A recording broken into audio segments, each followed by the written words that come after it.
안녕하십니까. 에스라의 나무강단, 오늘 다시 성경의 어휘 연구를 계속하겠습니다. 성경에 많은 중요한 어휘들이 있고, 또 오늘 공부하는 것처럼 굉장히 중요한 숫자들도 있습니다. 숫자들도 어떤 의미에 있어서 그것은 어휘라고 할 수 있습니다. 그래서 그 어휘, 그 숫자들의 성경적 의미와 또 그 숫자가 포함된 본문의 정확한 이해, 나아가서는 성경과 신학을 올바로 수립하는 목적으로 오늘은 41번째 시간으로 성경의 숫자학 또는 수비학이라고 하는 특별한 학문 영역을 함께 공부하겠습니다. 지난번 40번째에는 40이라고 하는 숫자를 우리가 먼저 공부했습니다. 그 40이라고 하는 숫자가 성경에 많이 사용되어서 그것이 어떤 의미를 갖고 있는지 살펴보았는데, 오늘은 그것을 이제 포함해서 모든 숫자가 일반적으로 어떤 의미를 갖고 있는지 쭉 한번 훑어보고, 이것을 특별히 연구하는 유대인들의 그 학문 분야가 바로 이 숫자학이에요. 수비학이라고 하는데, 오늘은 그 맛난 좀 보겠습니다. 자, 숫자학 또는 수비학이라고 하는데요. 숫자에 대한 학문인데, 숫자학 하면 뭐 대수나 산술 같은 느낌이 있어서 우리말로 번역하는 사람들이 수비학이라고 했습니다. 숫자의 비밀을 배우는 학문, 뭐 그런 의미를 가지고 있어요. 수비학. 숫자학이라도 괜찮습니다. 성경에 나타나는 수 또는 숫자들의 의미를 연구하는 학문을 성경 숫자학 또는 수비학이라고, 영어로는 비블리컬 성경이죠. numerology라고 하는 것은, numero라고 하는 것은 라틴 말로 수를 말합니다. 영어의 number. 우리가 number 할 때, 숫자 할 때 NO 쓰지 않습니까? number, NO 1, 뭐 제1번, NO 5 하면 제5번. NO가 바로 여기 누메로에서 봐요. 누메로. 라틴어의 누메로가 number인데, 그 첫 글자 N과 끝에 O를 따가지고 NO 하면 뭐 제 몇 번, 그렇게 하고 있습니다. 그래서 이 numer, 숫자학이라고 합니다. 이것은 성경에 사용된 숫자들의 상징적 또는 예언적 의미와 히브리적 개념을 적용하고, 히브리들이 갖고 있는 그 수에 대한 특별한 개념이 있어요. 우리도 그런 거 있지 않습니까? 뭐 사자는 뭐 죽을 사자 뭐 이렇게 하면서, 뭐 그런 7 하면 뭐 행운의 숫자, 뭐 그런 이제 관습이 있습니다. 그래서 그걸 적용하고, 특별히 게마트리아, 이 히브리어죠. 게마트리아, 영어로는 게마트리아라고 있습니다. 이 특별히 유대인들이 게마트리아라고 하는 특별한 그 숫자 적용하는 방법이 있어요. 그것에 입문 정도로 우리가 한번 살펴보려고 합니다. 이 게마트리아를 포함하여 성경의 수에 관한 사항들을 다루는 학문을 일컬어서 비블리컬 뉴머롤로지 또는 수비학, 뭐 더 쉽게는 숫자학, 이렇게 표현하고 있는 것입니다. 지난 시간에도 이 숫자를 쭉 열거해 보여드렸는데요. 1 그러면 뭐 1 그러면 하나 또는 연합, 우리 하나가 되자 뭐 하는 그런 연합의 의미가 있지 않습니까? 또 2 하면 뭐 나눈다든지 뭐 그런 의미가 있고, 3은 뭐 하나님의 숫자, 하늘의 숫자 그런 뜻이 있고, 4는 동서남북, 땅 또는 남녀노유, 사람 뭐 그런 의미가 있어요. 5는 이제 손가락이 5개 딱 찼으니까 뭐 충만하다든지, 그 다음에 6은 이 완전해서 좀 모자란다고 하는 생각. 7은 완전해요. 왜 완전이냐? 3과 4를 더했기 때문입니다. 3은 하나님의 수, 4는 사람의 수, 합치면 7. 그렇죠? 뭐 그런 식으로. 10은 이제 손가락 10개 다 한 거죠. 12는 3과 4에 곱하기 한 것입니다. 그래서 이것은 충만하다, 뭐 그런 뜻으로 쭉 내려갑니다. 40은 지난 시간에 봤고, 이제 42, 뭐 42명의 뭐 아이가 죽었고 그런 있어요. 49일 만에 오는 그 절기 있습니다. 77절, 그죠? 그 다음에 70도 있고, 100은 뭐 많이 있고, 120, 성경에 120 나오죠. 153, 요한복음에 보면 물고기 마리수가 150 쭉 있습니다. 이렇게 크게는 2300, 또 12000, 144,000 이런 숫자가 그 나름의 의미를 가지고 있어요. 그것을 공부하는 것을 숫자학, 수비학이라고 일컫습니다. 자, 게마트리아가 뭐 어떤 건지 잠깐 보겠습니다. 히브리 사람들이 잘 하는 그 수를 가지고 뭐 해석하는 그런 거예요.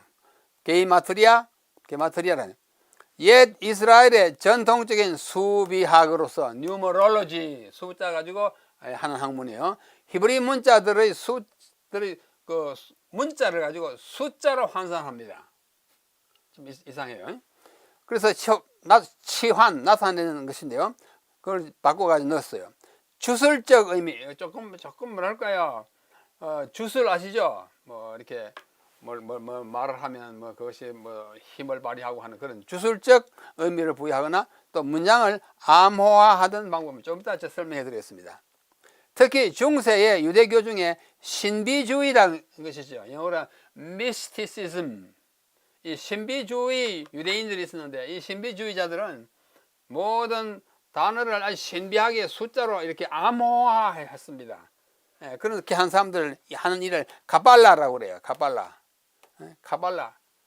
유대인 카발라 그러면 신비스럽게 뭘 해석하든 그런 행태를 그렇게 말하고 있습니다.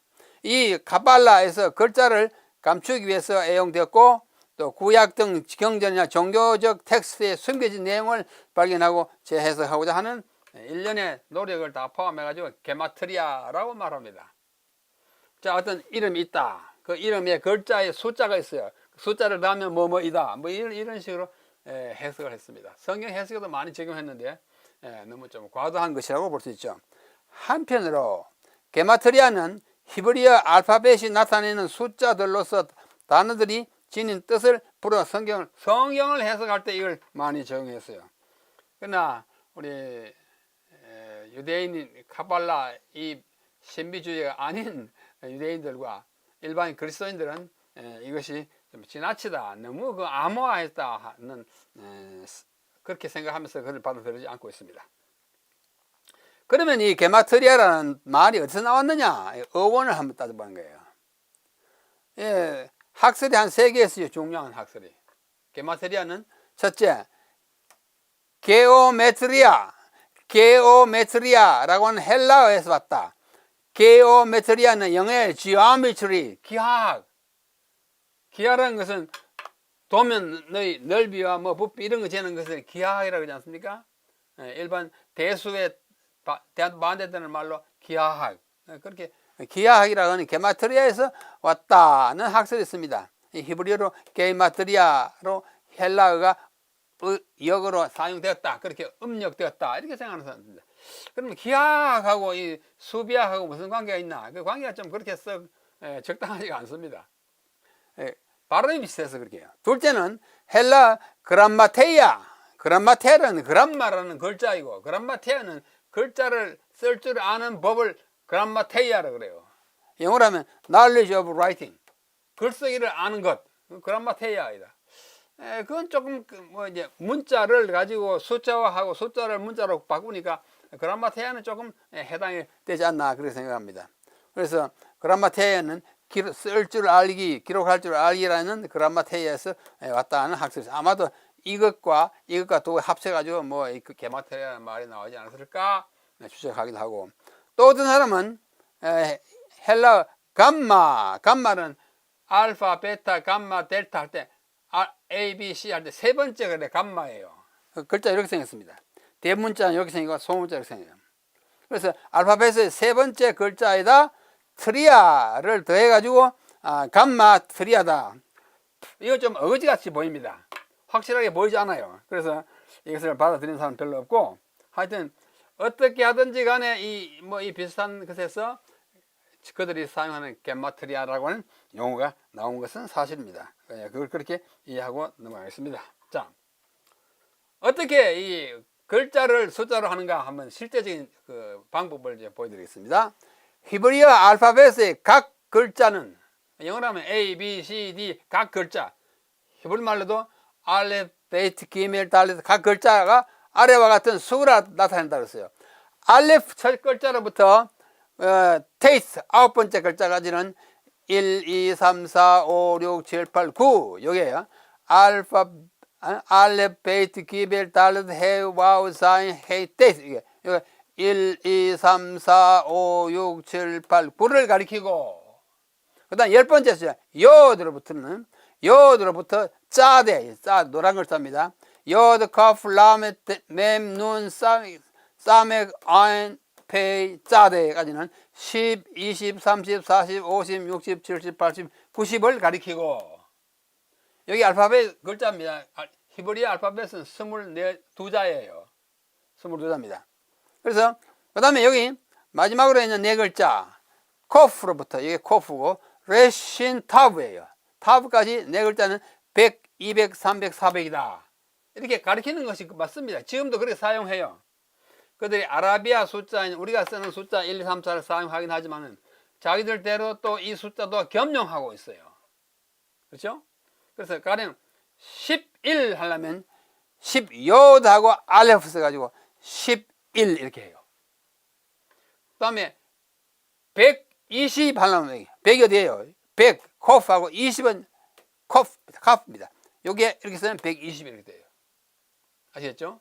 그래서 알레프부터 테이스까지 빨간 글자 여기서 여기까지는 1부터 9이고 그 다음에 요드부터 사데까지는 10, 20 해가지고 90이고 코프부터 레신 타우는 100, 200, 300, 400이고 그럼 500 이상은 어떻게 하냐? 문제가 생겼어요. 자 보세요. 히브리 글자는 이게 22자이지만 이 중에 5글자는 모양이 두 가지 있어요. 하나의 모양은 단어의 처음이나 중간에 올 때 쓰는 문자 이게 그거예요. 이 중에 5개는 한 단어의 끝에 올 때는 글자가 달라집니다.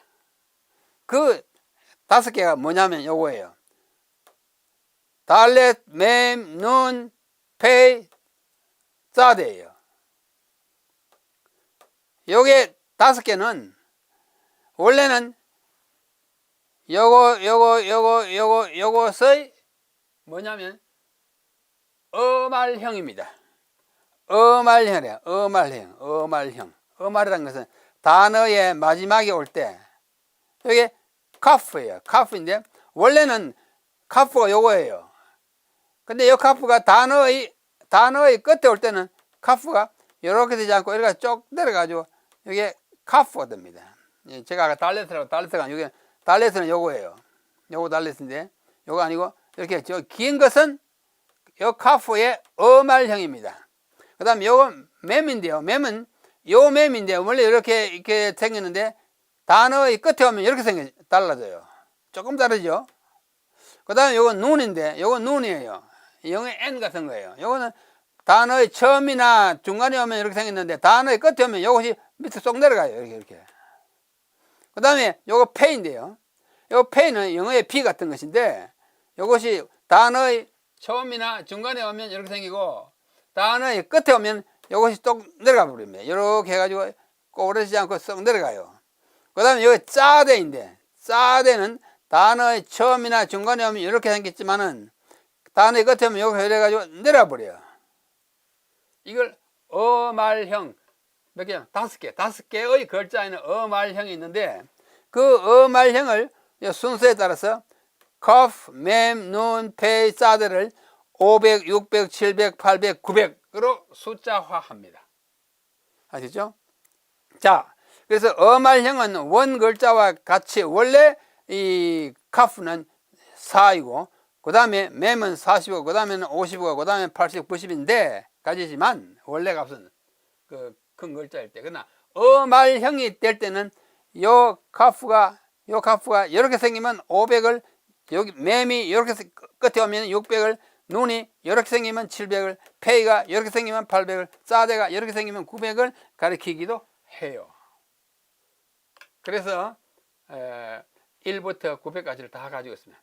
이제 1000 그러면 이제 다른 또 단어가 나와야 알레프라고 하는 또 다른 이제 단어가 나옵니다. 1000은 단어 하나의 단어예요. 자, 다시 한번 설명합니다.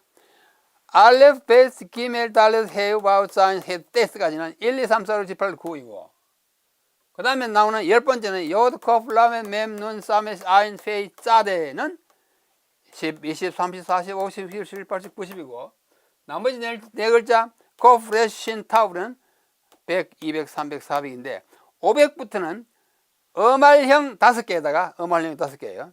카프의 어말형은 여기서 500, 요 맴의 어말형은 600, 눈의 어말형은 700, 페이의 어말형은 800, 사대의 어말형은 900 해가지고 가르치는 거예요. 의미하는 것을 숫자를 쓰는 것입니다. 이것이 게마트리아의 기본이기도 합니다. 자, 이건 좀 멀리서 보시는 분들은 안 보이겠지만 여기 방금 표를 이야기한 것입니다. 여기 숫자가 1, 2, 3, 4, 5, 6, 7, 8, 9이고 여기 알레, 베트, 기멜, 달레, 헤우, 바우, 산, 엑스테이트 요것을 읽는 이름이에요. 알레, 베트, 기멜, 달레, 헤우, 바우, 산, 헤테이트 그 다음에 10, 20, 30, 40, 90은 여기 있는 대로 글자는 이렇게 쓰고 읽기는 이렇게 읽고 끝에 가서 이렇게 나온다. 똑같이 한 것을 다시 한번 정리한 것입니다. 1, 2, 3, 4, 5, 6, 7, 8, 9를 글자 순서대로 알레, 베트, 기멜, 달레 이렇게 딱 하고 10, 20, 30, 40, 50, 90도 요거부터 싸대까지 그 다음에 여기 100, 200, 300, 400 그렇죠? 그 다음에 이제 어말형 5개가 500, 600, 700, 800, 900이다. 이렇게 해가지고 많은 재미있는 숫자 놀이를 해요. 자, 한번 보십시다. 창세기 4장 14장 14절에 보면 아브라함이 어디 갔다 오니까 그의 조카 롯과 많은 재산을 이방인들 와가지고 다 뺏어가 버리고 없습니다. 그래서 아브라함이 참 초조하게 되었어요. 어떤 사람이 와서 보고하기를 다 뺏어갔다 하니까 아브라함이 와가지고 안 되겠다 싶어서 자, 아브라함이 그의 조카가 사로잡혔음을 듣고 집에서 길리고 훈련된 자 318명을 거느리고 단까지 쫓아. 단이 저 북쪽 갈릴리 북쪽이에요. 거기까지 막 추격을 해가지고 거기서 다 도로 뺏어가지고 옵니다. 누굴 데려갔어요? 집에서 길리고 훈련된 자 318명을 거느리고 갔다 하는 이 이야기를 조금 전에 한 게마트리아 그 숫자 노름에 의하면 아브라함에게 종이 있었어요. 종 이름이 엘리에셀입니다. 다른 종이 하나 더 있었는데 그 사람 이름은 성경에 나타나지 않아요. 하여튼 엘리에셀이 히브리 글자로 쓰면 엘리에셀. 엘리는 뭐의 하나님, 에셀은 에벤에셀 할 때 에셀이에요. 도움의 하나님이라는 뜻이에요. 엘리에셀, God of Help, 도움의 하나님이라는 뜻의 이름을 가진 종의 이름을 아까 그 숫자로 이제 치환하는 거예요. 이거 아까 첫자 알레프니까 1, 라메스는 30, 요드는 10 아까 봤죠? 그 다음에 아이는 70, 자이는 7, 레시는 200, 1 더하기 30 더하기 10 더하기 10 더하기 7 더하기 200 하니까 318 아주 신기하게 318이 딱 나오니까 사람들이 하는 말이 그러므로 아브라함이 데리고 간 것은 318명의 훈련된 자가 아니고 그의 종 엘리에셀 숫자 다 더하니까 318이니까 엘리에셀 데리고 갔다라고 주장하게끔 나왔어요. 제가 여기 쓴 대로 이것은 게마트리아를 과도하게 적용한 성경 해석이에요. 그러나 그들이 이렇게 하는 일은 굉장히 참 또 자기들 나름으로 아주 신비하고 아주 뭐랄까요 아주 자랑스럽게 생각해요.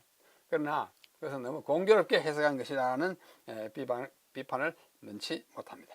자, 또 다른 신약에 한번 가보게요. 신약에 요한복음 마지막 장에 보면 예수께서 이르시되 지금 잡은 생선을 좀 가져오라 하시니 시몬 베드로가 올라가서 그물을 육지에 끌어올리니 올렸어요. 가득히 찬 큰 물고기가 153마리라 이같이 많으나 그물이 찢어지지 아니하였더라. 여기 이제 그물 가지고 올리고 하는 모습이 사진이 여기 있습니다. 예수님 저기 서 계시고요. 자, 이 큰 물고기가 153마리예요. 참, 이 153마리에 대한 게마트리아식 해석이 여러 가지예요. 자, 몇 가지 소개합니다. 첫째, 이 153은 에스겔 47장 10절에 나오는 에글라임의 숫자이다 그래요. 에글라임이 뭐냐면 거기 나오는 샘 이름입니다. 에스겔 47장 10절. 또 이 강가에 어부가 설 것이고, 이제 어부 이야기 나니까 이 어부를 생각하는 거예요. 설 것이라.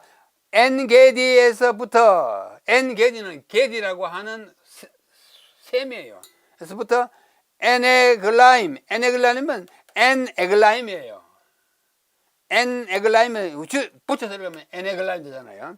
엔게디에서 엔에글라임까지인데 그 그물 치는 곳이 될 것이다. 그래서 물고기를 잡을 것이다. 그 고기가 각기 종류를 따라서 큰 바다의 고기같이 심히 많으리니라. 이는 에스겔의 이야기를, 이 엔에글라임이, 에글라임이라는 이 히브리 글자를 이렇게 아인, 기멜, 라멧, 요드, mem 이렇게 해서 이걸 가지고 붙이면, 에글라임은 아인은 70, 기멜 3, 라멧 30, 요드 10, mem 40 더하기 하면 153이다. 이것은 에글라임이라는 셈에서 잡았다는 뜻이다. 이렇게 해석하는 거예요. 우리가 보면 얼토당토 안 해요. 하여튼 이렇게 숫자 놀이 하기를 좋아하는 그 사람도 있습니다. 또 이 수를 좋아하는 사람들이 쭉 세어보니까 153이 어떻게 나오느냐, 1부터 순차적으로 1 더하기 2 더하기 3 더하기 4 더하기 5 더하기 6 더하기 7 더하기 15 더하기 16 더하기 17 하면은 다 더하면 1, 2, 3, 4, 5, 6, 7, 8, 17까지 하면은 154. 그 맞아요. 저도 한번 세보니까 맞더라고요. 예? 이렇게 순서대로 다 합치면 15, 17까지 다 합치면 뭐가 돼요? 153이다. 그럼 17이 뭐냐? 왜 17까지냐? 17은 총체적 승리와 부활을 가리킨다. 그들이 그렇게 하는 관습이 있어요. 아하, 이 고기를 다 잡은 것은 큰 승리, 바다에 대한 승리다, 부활이다. 이렇게 갖다 끼워 맞추는 것입니다. 또 세 번째는 이 153이 어디서 나왔느냐? 9는 1 더하기 5 더하기 3은 153이니까 1 더하기 5 더하기 3은 9인데 9에다가 이 17을 곱하니까 153이다. 계산은 맞아요. 이게 무슨 그렇게 의미가 크게 있겠습니까? 하여튼 그렇게 끼워 맞추는 게마트리아예요. 넷째는 1의 세제곱, 5의 세제곱, 3의 세제곱. 왜냐하면 153마리니까 각각 세제곱 하면은 1의 세제곱은 1 곱하기 1 곱하기 1, 5 곱하기 5 곱하기 5는 125, 3 곱하기 3 곱하기 3은 27, 1 더하기 125 더하기 27은 154. 숫자는 맞아요. 근데 참 공교로워요. 너무 공교롭게 딱 맞으니까 뭐 여기다 신비한 의미를 갖다 붙이는 것입니다. 그래서 이렇게 수를 해서, 또 어떤 사람은 그 당시에 알려져 있던 물고기 종류가 총 153종이었다. 각기 다른 물고기 같다. 뭐 이렇게 또 얘기도 하고. 그 다음에 이 153은 헬라 지혜에 대한 은유이다. 뭐 이렇게 생각하는 사람들이 있게 되었습니다. 또 다른 사람은요, 또 사복음서에서 개인적으로 축복을 받은 사람들의 수다 그랬어요. 어떤 분이야? 마태복음에 보면 23경우에 예수님의 축복을 받은 사람 수를 다 했으니까 47명이 더래요. 마가복음에는 3경우에 예수님의 복을 받았는데 그 복을 받은 사람의 수가 3명이고, 누가복음에는 14경우에 94명이었고, 요한복음은 8경우에 9명이 각각 복을 받았는데 이걸 다 더하니까 153명이더라. 하여튼 맞추느라고 수고 많이 해주세요. 하여튼 이렇게 하고. 그 다음에 가장 많은 사람들이 그럴듯하다고 하는 것은 마지막 8번째입니다. 이게 뭐냐면 히브리말로 아니 엘로힘, 아니라는 말은 I am, 나, 그 말이에요. 아니 나예요. 그다음 엘로힘은 하나님이잖아요. 그러므로 나는, 아니 나는, 엘로힘 하나님. 영어로 하면 I am God 이라는 이 아니 엘로힘이, 아니 하면 아는 1, 누는 50, 요드는 10, 60이죠. 그 다음에 엘로힘은 엘로힘을 각각 1 더하기 30 더하기 6 더하기 5 더하기 10 더하기 하면 92, 61 더하기 92는 153. 153마리의 물고기를 잡게 한 것은 나는 하나님이더라. 예수님이 나는 하나님이다. 물고기들을 다 어떻게 해요? 제어하시는 물고기 그들이 못 잡았는데 예수님 막 잡게 했으니까 내가 하나님이다 라는 것을 암시한다 이렇게 그럴듯하게 했어요. 이런 거 가지고 게마트리아라 그래요. 아니 1, 50, 10 엘로힘을 1 더하기 해가지고 153 나왔다. 베드로가 올라가서 그물을 육지에 끌어오니 가득히 찬 큰 물고기가 153마리더라. 이렇게 해석한다는 것입니다. 자, 이거 게마트리아의 한 방법이에요. 재밌죠? 재밌지만 크게 언제스러운 건 아니에요. 하여튼 그걸 갖다 숫자학이라 그럽니다. 근데 성경에 제가 서두에 잠깐 말씀드렸지만은 많은 숫자가 나옵니다. 1, 이런 연합이나 통일을 상징해요. 하나가 되라. 우리가 남과 북은 하나다 하면 통일이잖아요. 3은 하나님이에요. 삼위의 하나님. 또 하늘이에요. 첫째 하늘, 둘째 하늘, 셋째 하늘. 그렇죠? 바울이 셋째 하늘에 갔다 왔다. 그 다음에 4는 사람이에요. 사람의 사지. 그렇죠? 발달이. 사지가 멀쩡하다면 사람의 신체가 건강하다는 뜻입니다. 그 다음에 남녀, 노소, 부모, 자녀, 다 사람을 가리킵니다. 그 다음에 땅이에요. 사방, 동서남북, 전후, 좌우, 땅이에요. 6은 불완전하고 인간적인 거예요. 7에서 하나 모자라요. 7은 3 더하기 4입니다. 3 더하기 4예요. 하나님 더하기 사람, 하늘 더하기 땅이에요. 하늘 더하기 땅. 그러므로 이것은 연합은 완전하다는 뜻을 나타냅니다. 7은 완전하다. 뭐 서양에서는 럭키 7, 행운의 숫자라고 그러지만 성경에서는 완전하다 그래요.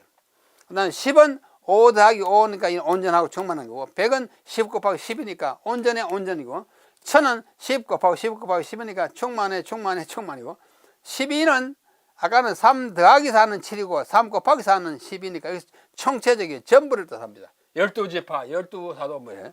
24는 12 더하기 10이니까 전부의 전부이고, 49 또는 50은 7 더하기 7 완전해 완전해요. 666은 6이 아까 불완전한 것이었죠. 14만 4천은 12 곱하기 12 곱하기 1000 이렇게 이루어져 있습니다. 이것이 굉장히 또 의미를 가지기도 합니다. 성경 자체에 그런 암시를 가지고 있어요. 자, 수에 참 많이 쓰인 거 있어요. 보십시오. 제7일 제7일 일곱째 날 창세기, 그 다음에 십계명, 히브리서. 1년 12달 12달 아까 했죠.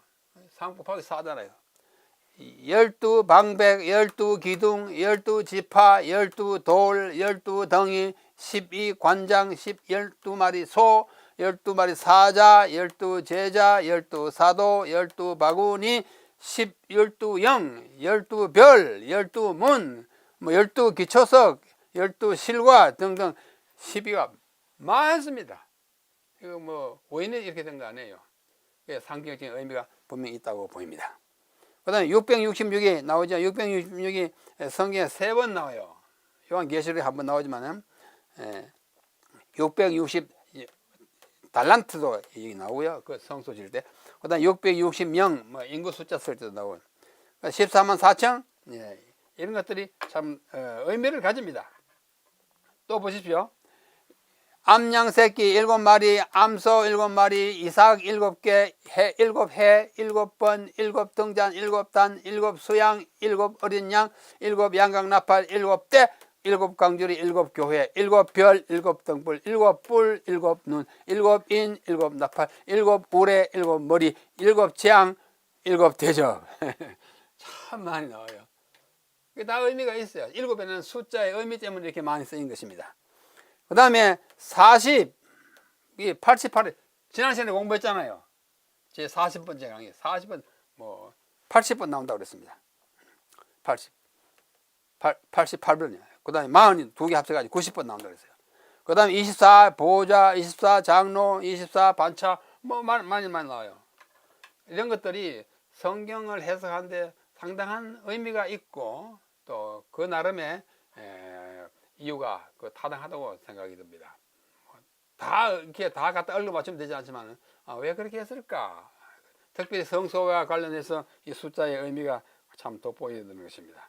그래서 많은 사람들이 이 성경 숫자학을 공부하고 책도 많이 냈어요. 여기 블링어라는 사람이 Number in Scripture, 성경에 나오는 숫자, 이게 번역판이 성경에 나타난 숫자 해설, 게마트리아의 비밀, 이렇게 번역돼 나와 있습니다. 그 다음에 데이비스라는 사람이 Biblical Numerology, 성경적 숫자학, 성경 수비학, 이게 또 나와 있고요. 그 다음에 또 이 사람이 Biblical Mathematics, 성경 수학, 숫자 영적 비밀 번역되어 있습니다. 그 다음에 성경 속 수의 신비라는 책도 나와 있고, 조은태라는 사람이 축복과 저주를 숫자로 구별하는 지혜 뭐 나와 있어요. 이런 책들 중에 우리가 구할 수 있는 책도 이런 책입니다. 이 책을 번역한 것이 이거예요. 도서출판 나단에서 나왔고요. 성경에 나타난 숫자 해설, 시간이 있으시고 이게 흥미를 느끼시는 분들은 이 책을 사서 한번 연구해 보십시오. 재밌습니다. 그 다음에 이런 책도 있어요. Biblical Numerology, 그죠? 성경 숫자의 영적 비밀이라는 이걸로 나와 있고요. 미국에 계신 분들은 이런 영문으로 된 것도 찾아볼 수 있습니다. 그 다음에 우리나라에서 나온 것들, 축복과 저주를 숫자 나타낸 조은태라는 썼고, 또 이거 성경 속의 수의 신비라는 책도 썼습니다.